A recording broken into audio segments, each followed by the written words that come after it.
উপদেষ্টার নামে একটা করে কফিন যাবে। এই উপদেষ্টার জন্য যেই কফিন বরাদ্দ থাকবে সেইটার সামনে তার ছবি থাকবে। কারো যদি স্বাস্থ্য বেশি ভালো হয় আগে জানাইবেন, তাহলে একটু কফিনের সাইজ বড় করব, কিন্তু কফিনে আপনার ঢোকা লাগবে এই প্রতীকের কফিনে। বিএনপিও বলে 31 তারিখের মধ্যে জুলাই সনদ লাগবে। জামাত তাদের প্রোগ্রামের 7 দফার মধ্যে একটা দফাই রেখেছে জুলাই সনদ লাগবে। এনসিপি তো 3 তারিখ নিজেরা ঘোষণাই করতে চায়।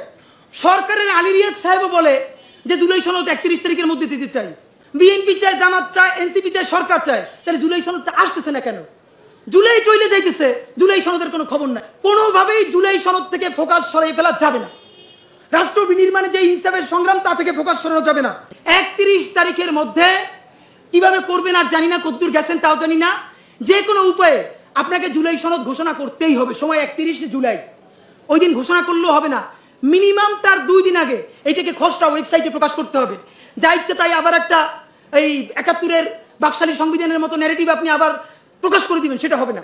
মিনিমাম 2 দিন আগে ওয়েবসাইটে প্রকাশ করতে হবে জনতারে দেখার জন্য।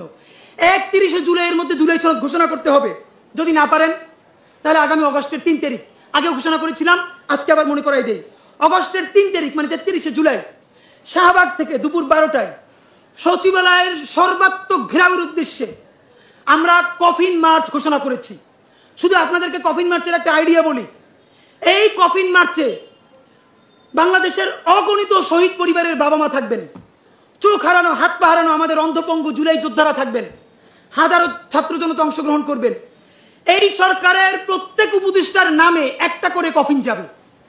যেই উপদেষ্টার জন্য যেই কফিন বরাদ্দ থাকবে সেইটার সামনে তার ছবি থাকবে। অপশন একটা উপদেষ্টাদের জন্য আছে, কারো যদি স্বাস্থ্য বেশি ভালো হয় আগে জানাইবেন, তাহলে একটু কফিনের সাইজ বড় করব, কিন্তু কফিনে আপনার ঢোকা লাগবে এই প্রতীকের কফিনে।